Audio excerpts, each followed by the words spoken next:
Title suggestion: Why forcing your will is killing your progress, according to the I Ching. You are about to make a decision that your competitors, your rivals, and even your own ego are hoping you make. You feel the pressure building. You believe that if you just push harder, if you exert more force, if you grind through the resistance, the world will eventually bend to your will.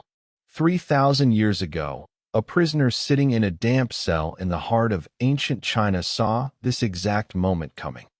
King Wen, the founder of the Zhou dynasty, didn't use his imprisonment to plot a bloody rebellion or to curse his captors. Instead, he looked at the shadows on the wall and realized a truth that contradicts every hustle culture manual on your bookshelf today. The most powerful military and political strategy in human history says that to truly lead, you must first learn how to follow. It claims that the moment you try to force a result is the exact moment you lose the mandate of heaven. If you are currently fighting a battle that feels like it's draining your soul, you aren't lacking effort. You are lacking alignment. Today, we decode the Oracle's most counterintuitive secret for the modern age. To understand the weight of this wisdom, we must go back to 1050 BC. The Shang dynasty is rotting from within. The Emperor Xin is a tyrant, obsessed with wine, torture, and excess. King Wen, a local ruler of immense integrity, is thrown into the pits of Yoli. He spends 7 years in a hole in the ground. Imagine the psychological weight. You are a king, reduced to a prisoner. Most men would spend those years refining their hate. But King Wen refined his vision.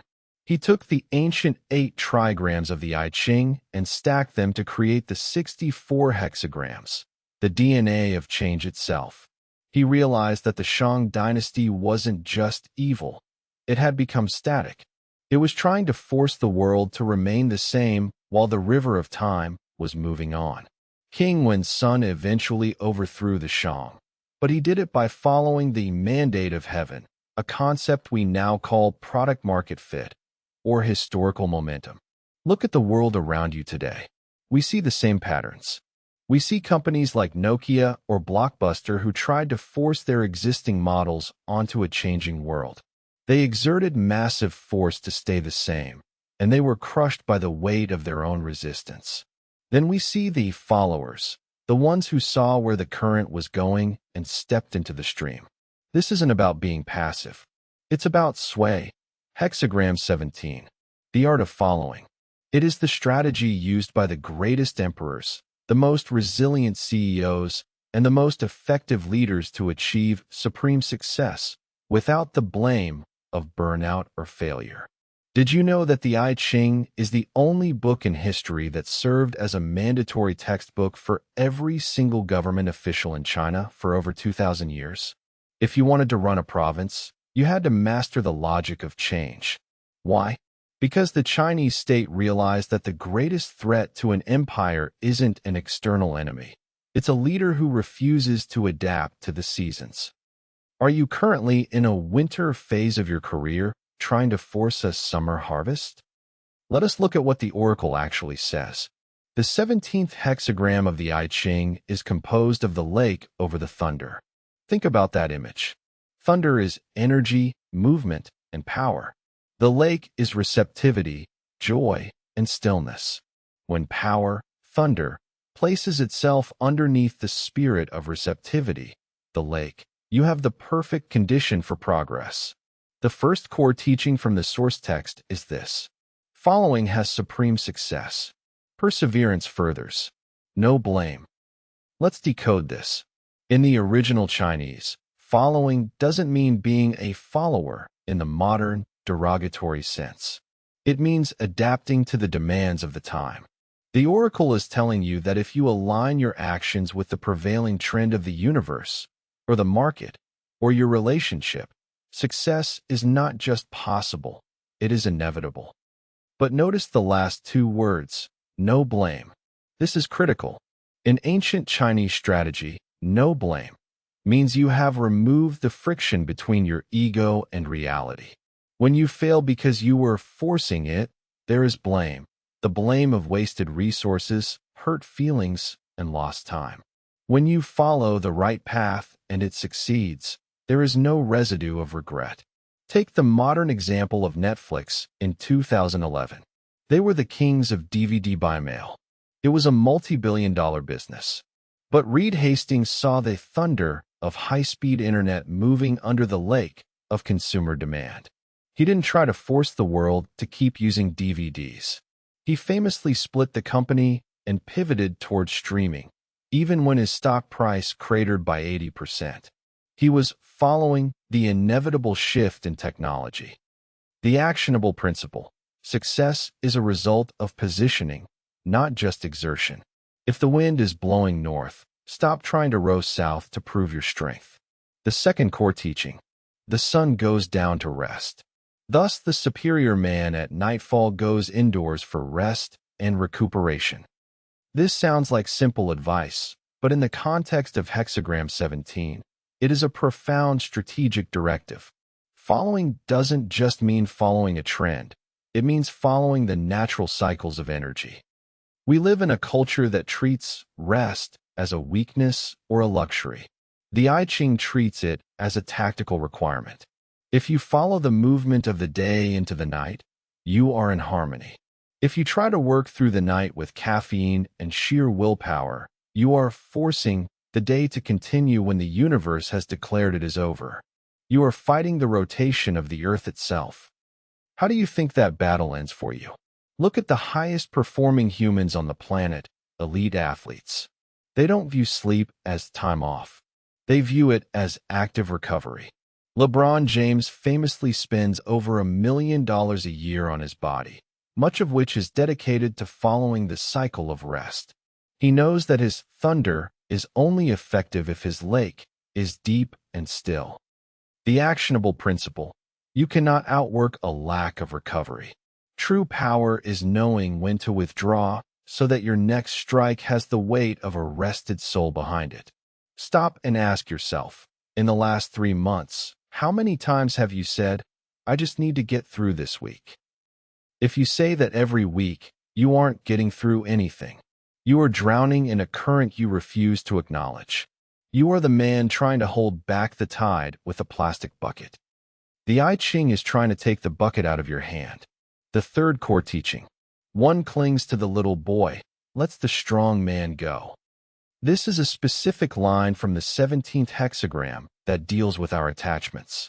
In ancient times, the little boy represented what was spontaneous, new, and adaptable. This strong man represented what was established, rigid, and traditional. The oracle is warning us: when the times change, you must be willing to let go of the strong man, the ideas, habits, or even people that served you in the past, but have now become rigid and unyielding. You must cling to the little boy, the new flexible opportunities that are just beginning to grow. Think of this sunk cost fallacy. This is the modern strong man. You've spent 5 years on a degree you hate, or 3 years on a business model that isn't scaling. Your ego says, "I've put too much into this strong man to let him go." The I Ching says, let him go. He is a weight, not a support. Follow the little boy, the small, nascent idea that actually has energy and joy behind it. The actionable principle: loyalty to a dead strategy is not a virtue, it is a suicide pact. Adapt or be buried by what you refuse to leave behind. The fourth core teaching: if a man is sincere in his good purposes and has intelligence, how can his way be otherwise than brilliant?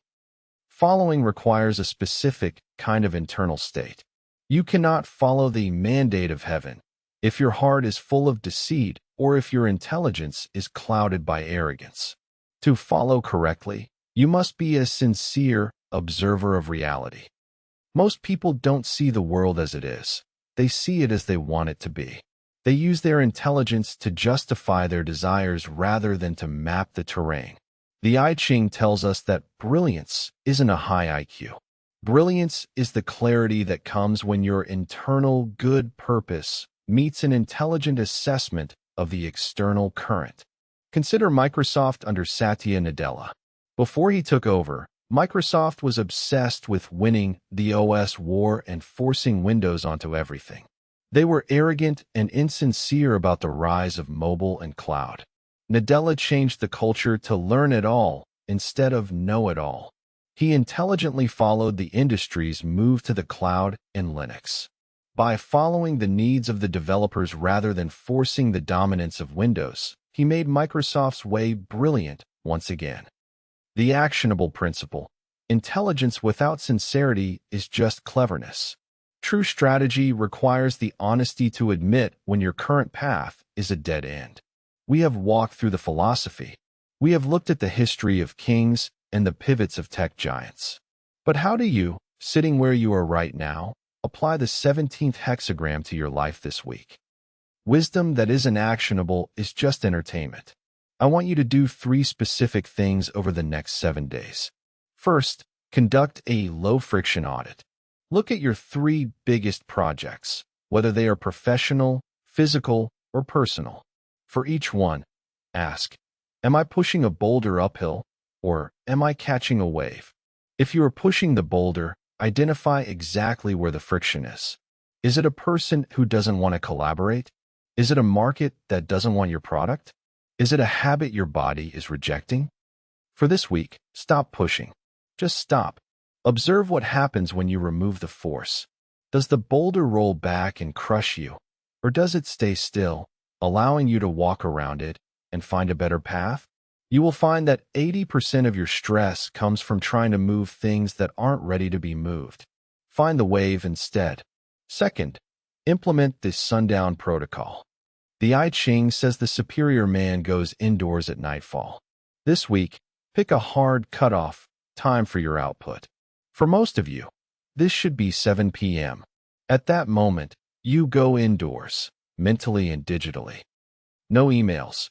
No one last check of the metrics. No planning for tomorrow. You are following the cycle of the earth. Use this time for the lake, joy, receptivity, and stillness. Read something ancient. Talk to a human being without an agenda. Sleep. Notice if your thunder, your productivity, actually increases the next morning. I promise you it will. A bow that is always strung eventually loses its tension. Unstring yourself. Third, the strong man's sacrifice. Identify one strong man in your life, a belief, a project, or a commitment that you are only keeping because of the time you've already invested in it. This is the strong man that is preventing you from clinging to the little boy. Maybe it's a side hustle that has become a chore. Maybe it's a social circle that drains your energy. Maybe it's a brand you've built for yourself that no longer fits who you are. This week, give yourself permission to let it go. You don't have to announce it to the world. Just stop feeding it. Redirect that energy into the little boy, the new fragile interest that actually makes you feel joyous, the lake. Following your joy is the most sophisticated navigation system ever devised. Ask yourself, are you playing to win the game, or are you playing to keep the game going? The I Ching is for those who want to play the infinite game. We began with a prisoner in a cell 3,000 years ago. King Wen could have fought his chains. He could have screamed at the walls. But he chose to follow the rhythm of his confinement. He used the stillness of the lake to understand the thunder of the coming revolution. When he was finally released, he didn't have to fight to win. The world had already moved in his direction. The Shang dynasty had exhausted itself by forcing its will, while one had gathered strength by following the truth. The most powerful military strategy in history says to never fight to win. It says to align yourself so perfectly with the current of reality that winning becomes a secondary, inevitable byproduct of your existence. Stop forcing. Stop grinding. Stop trying to bend the world to your ego. Look at the river. See where it is going. Step in. If you found value in this decoding of the oracle, you will find our playbook on the art of war equally essential for your modern battles. The link is in the description. Next time, we will explore the strategy of the cauldron, how to transform raw crisis into refined leadership. The mandate of heaven does not fall on those who shout the loudest. It falls on those who listen the best. Don't miss the next turning of the wheel.